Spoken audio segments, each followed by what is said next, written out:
The preceding program was paid broadcast. Any ideas, comments, and opinion expressed by the program hosts do not necessarily reflect the views and opinion of the station. The program and its producers are not affiliated with the station. Pag-atubang naton sang aton Semana Santa sa sini nga tuig, kabay nga tugutan naton ang pulong sa Ginoo nga maggiya, magapangulo, kag magatuytoy sa aton sa kamatuoran na tuhoy sa pag-antos, kamatayon, kag pagbanhaw sang aton Ginoo sa Kristo sa tinutuyo nga matubos kita gikan sa aton nga makasalanan. Gani pagigupod kamo sa akon kaysa sulod sining 30 ka minutos aton pagapamlanduan sa pulong sa Ginoo ang kamatuoran na tuhoy sa luyo sang krus sang aton Ginoong Hesus. Diri sa aton palatuntunan sa kanginan, tinapay sang kabuhi. Ang dinalan sa kasulatan sa aton sa sininga adlaw makita sa makasulatan ni Pablo sa naunang Korinto Kapitulo 15. Kag akon pagabasahon ang versikulo 20 tubtob 22. Ang pulong sang Dios nagpahayag sa aton sa naunang Korinto Kapitulo 15 versikulo 20 tubtob 22, apang karon si Kristo na banhaw ang panganay sang mga nagakatulog. Sanglit kay bangod sa tawo nag-abot ang kamatayon, bangod man sa tawo ang pagkabanhaw. Kay subong nga kay Adam ang tanan nagkalamatay, amuman kay Kristo ang tanan buhion. Amen. Sa kalantahon nga ato niging pamatian, He lives. Amuyad to ang title sang sini nga kalantahon kag katahom sang iya diri nga mensahe para sa aton. He lives, Christ Jesus lives today. He walks with me and talks with me along life's narrow way. He lives, salvation to impart. You ask me how I know He lives within my heart. Ang pinakadako nga pruweba o kon pamatuod nga ang aton Ginoong Hesukristo nangin madinaugon batok sa sala, hindi ang iya kamatayon, kun hindi ang iya nga pagkabanhaw. Ang iya nga kamatayon, amo ato ang kabayaran sang ato niya sala. Kag ang iya nga pagkabanhaw, amo atong pamatuod nga nabayaran niya ang aton nga mga sala. Kag tungod sini, ang ginatawag naton pagkabanhaw, may dako nga bahin sa imo kag sa akon nga kaluwasan. Kag ang gahom sang pagkabanhaw, amo man ini ang gahom nga ginbugay sang Ginoo sa imo kag sa akon, nga walay sapayan nga mapatay kita sing makaisa, apang banhawon kita sang aton Ginoo sa Kristo. Kay siya ang naguna kag kita ang magadason. Amo ina nga may ara kita dako nga kalipay kag kasiguruhan sa pagpangabuhi. Kay nga man siya nabanhaw kag buhi siya. Hindi lamang buhi siya sa sadtong tion nga nabanhaw siya didto sa mga minatay, kun hindi tub-tub subong buhi siya kagyara siya sa aton tagsa-tagsa ka mga kabuhi sa aton tagipusoon. He lives. Amuyad to ang kalantahon nga aton nga gin pamatian. Now magapadayon kita diri sa pagtuon naton sa pulong sang aton nga Ginoo kag sa aton diri subong nga pagpamalandong. Aton diri nga masapuan kag aton nga matun-an ang ginatawag naton kahulugan kag ang pagkaimportante sang paggabanhaw. May mga pagtuluhan subong nga nagatudlo nga si Kristo wala tuya napatay, lain toy nga tawo napatay. Kag tungod nga wala siya napatay, hindi man kinahanglanon nga mabanhaw siya kay wala siya napatay. Apang kun aton isasaon sa pulong sa Ginoo, ang kamatayon kag ang pagkabanhaw sang aton Ginoo si Kristo. Isagid kabutangan na tabo, kag kinahanglanon niya matabo, kay amo ini ang salandigan sang aton nga kaluwasan. Amo ina may isa ka manugwali katahom sang iya balang pagpahayag sini, Christianity without the blooded cross and the empty tomb is just one of the many religions. Ang Kristyanismo mismo, kung wala sing cross nga sa diin ginlansang si Kristo Jesus, kag wala sang lulubngan nga sa diin ginbutang ang aton nga Ginoo kag nabanhaw siya, katulad lamang ini siya sa isa sa mga madamo nga mga reliyon sa kalibutan. Apang pinasahi ang ginatawag naton Kristyanismo, kay nga aman tungod sa kamatayon ni Kristo Jesus kag sang iya nga pagkabanhaw, kay amo ini ang naghatag sang kaluwasan sa imo kag sa akon. Ang kinalain sang Kristyanismo sa iban nga reliyon kay amo sini, indi ikaw kag indi ako makasarang magdala sang aton kaugalingon sa tiilan sang Dios.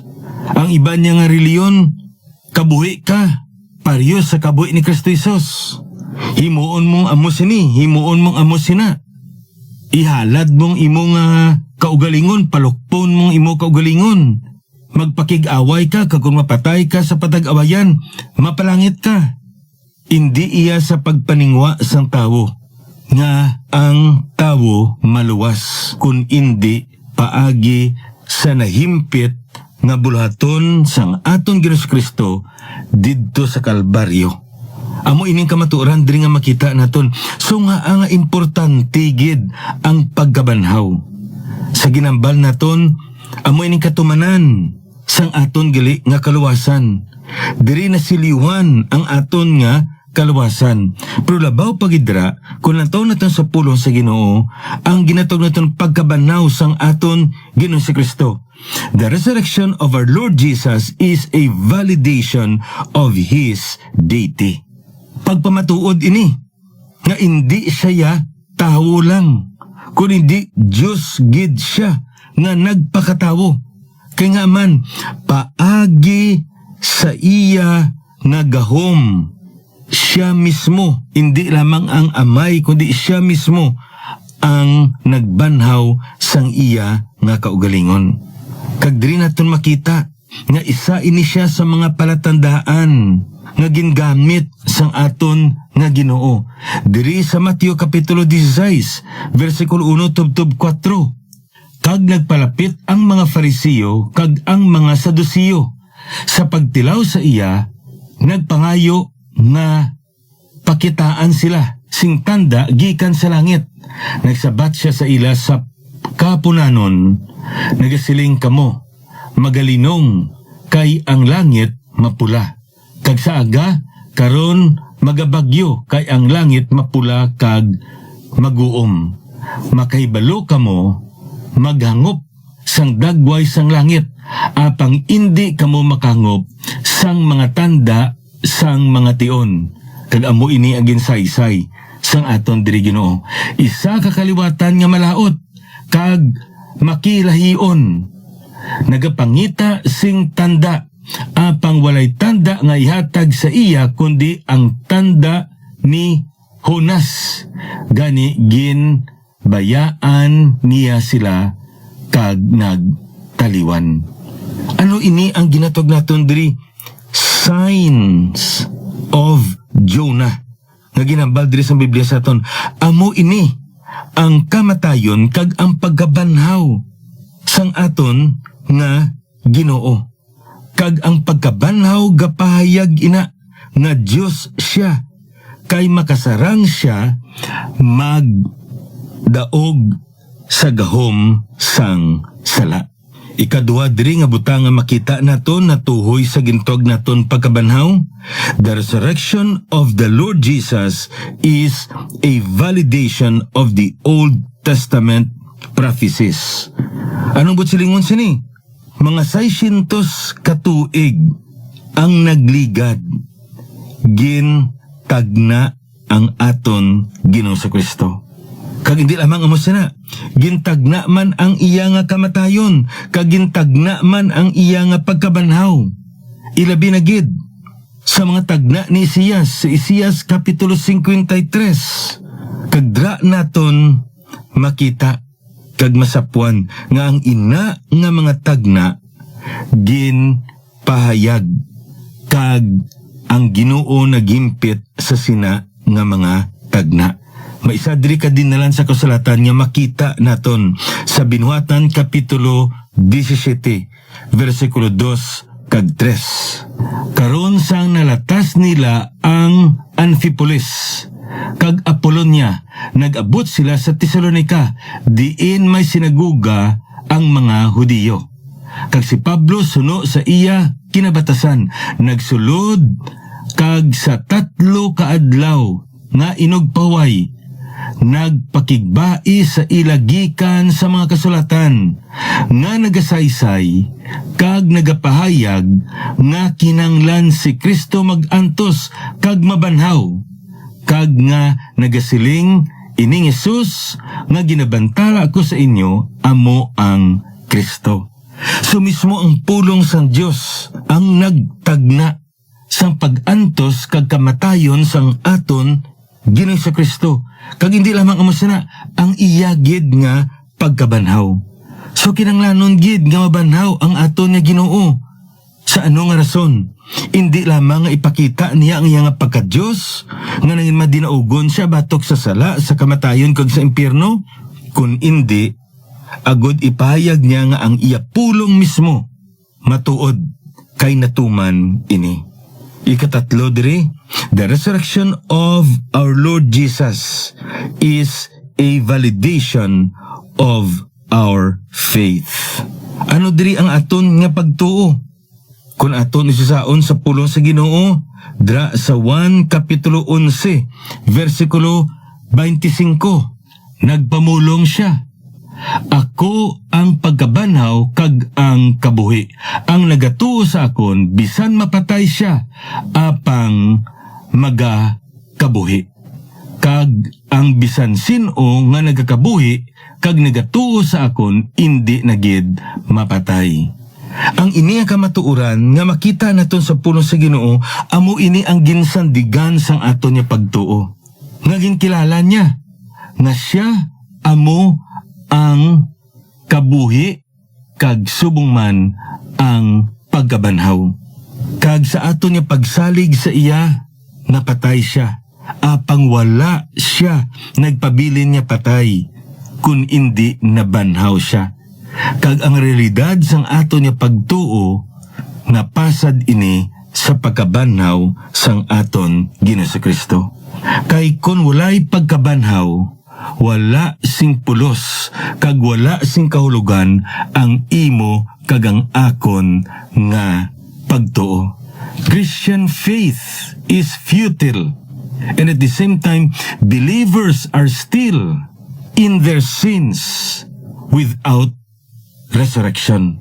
Amo na ka-importante ang ginatawag naton pagkabanhaw.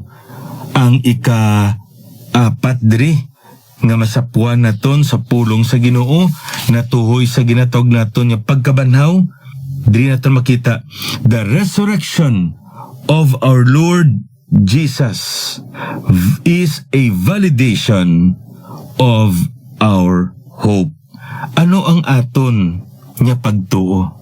Ano ang aton ginasaligan sa ginatawag naton dira nga pagkabanhaw sang aton Ginoong Hesukristo? Isa ka butang diri nga ginsaysay ni Pablo sa aton. Makita naton ini sa naunang Korinto Kapitulo 15, versikulo 20. Apang karon si Kristo na banhaw ang panganay sang mga nagakatulog. Ti sa aton diri nga King James Version amo ning ginabal niya, but now Christ risen from the dead and become the first fruits of them that slept. Ano bot silingon sa sini nga dinalan sa kasulatan sa aton?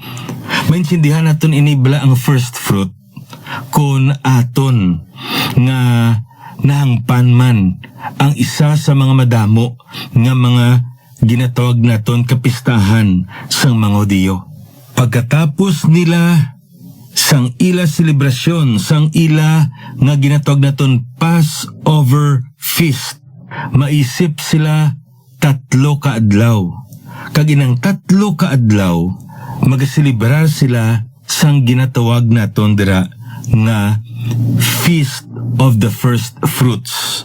First Fruits Offering.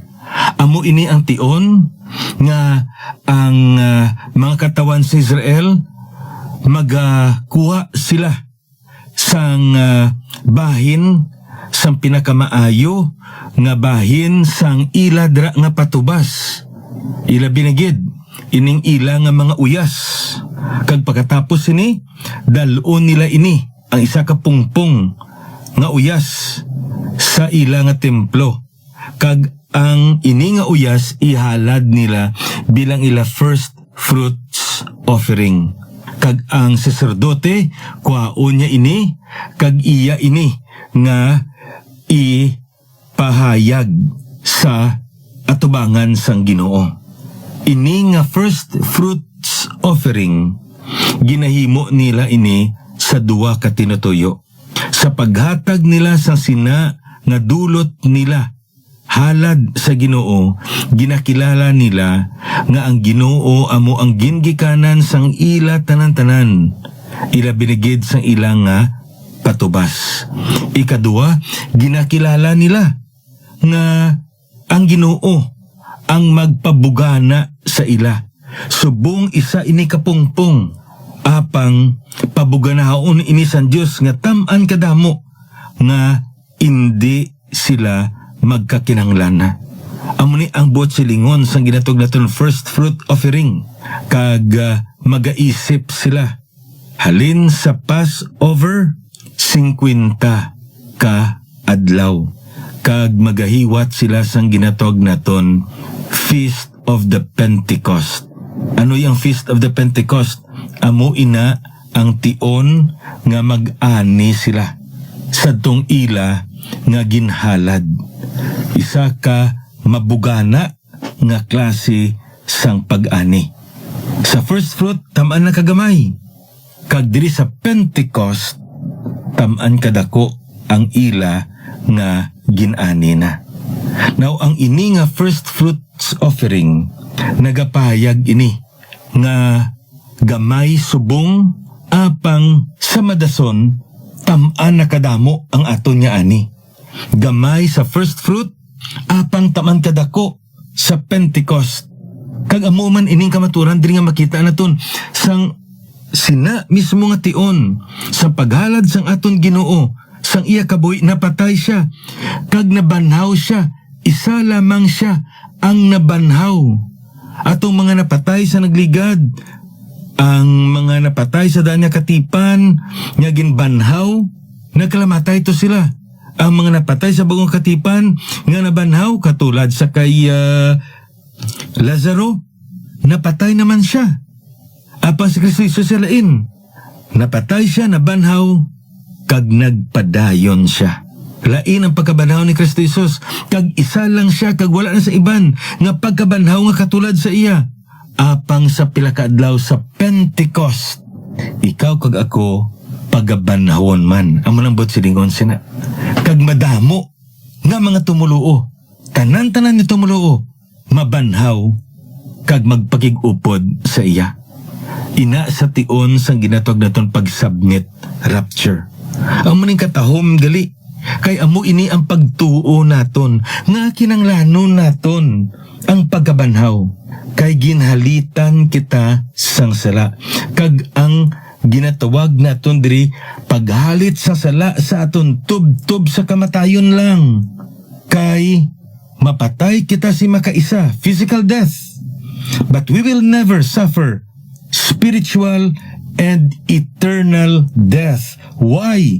Because the Lord Jesus gave us eternal life, and we are assured of our future resurrection. Ini tungod sang pagkabanhaw man sang aton Ginoong Hesukristo. Amo niya kon aton niya nga lang tahon sa pulong sang Dios. Ang iya mismo nga ginpahayag sa aton, ang pagpahayag sang pulong sang Ginoo sa aton. Diri sa naunang Korinto kapitulo 15 versikulo 55. Anong ginabala dira? O kamatayon, diin bala ang imo pagdaog? O kamatayon, diin bala ang imo sudlot? Ano bot silingon sa ni Pablo? Wala sing pagdaog ang kamatayon sa mga tumuluo. Kaya nga man, nadaog na sang aton nga Ginoo. Kag ang tagsatag sa katumuluo nga nagbutang sa iya pagtuo sa nabanhaw nga Ginoo bilang iya nga maduluwas, may kasiguruhan siya kag patod man ang iya nga pagkabanhaw sa palaabuton. Kag hindi na makahalit ang kamatayon sa imo kag sa akon. Kaya nga man, nadaog na ini ni Kristo Jesus. Amo ini akon aton nga lang taon sa pulong sa Ginoo, katahom sang ginpahayag sang Biblia sa aton. Diri sa versikulo 57 sa amuman Japon nga kapitulo sa naunang Korinto kapitulo 15, apang salamat sa Dios nga naghatag sa aton sang pagdaog paagi sa aton Ginoong Hesukristo. Ano ini nga pagdaog ang ginahatag sang aton Ginoo sa imo kag sa akon? Ang iya kadalag-an batok sa sala, sa kamatayon kag sa impyerno, paagi sa iya nga kamatayon kag pagkabanhaw. Kag ikaw kag ako, astalan dira ang halit sa sala sa aton nga kabuhi, paagi sa aton pisikal na kamatayon. Apang tubtub sa katubtuban, may ara kita kabuhi nga walay katapusan. Kay nga man, may kadalag-an kita sa aton Ginoong Hesukristo. Kung paagi sa aton na una nga ginikanan niya amo si Adan, nagkalamatay kita tungod sa sala. Buhion kita ni Ginoong Hesukristo tungod nagtuo kita sa iya bilang aton nga manluluwas. Kag ini tungod sang iya nga pagkabanhaw. Gani abyan kag utod sa Ginoo. Amo ini ang kahulugan sang ginatog naton Resurrection Sunday, Easter Sunday. Amo ini ang tion sa pagkabanhaw ni Kristo Jesus. Amo ining tion nga nangin madinaugon siya batok sa sala, sa kamatayon kag sa impyerno. Kag ikaw kag ako nga nakabaton ni Kristo bilang aton nga manluluwas, may ara man kita kadalagan sa sala, sa kamatayon kag sa impyerno. Tungod atong mandadaog, gintuuhan naton bilang aton nga maluluwas. Kag tungod sini, may dako kita nga kasiguruhan kag patod ang aton nga eternidad. Tungod nagtuo kita sa aton Ginoong Hesukristo nga amo ang nagdaog sang gahom sa sala sa aton kabuhi. Kag nyan, dalon niya kita sa iya ginarian didto sa bag-o nga langit kag bag-o nga duta sa pagpakig-upod sa iya tubtob sa katubtuban. Amo ini ang mensahe sang aton nga Resurrection Sunday. Sa madason naman na broadcast inyo abyan, alagad sa kinginan, Pastor Neil Vilches, ang Ginoo magapakamayo sa inyo.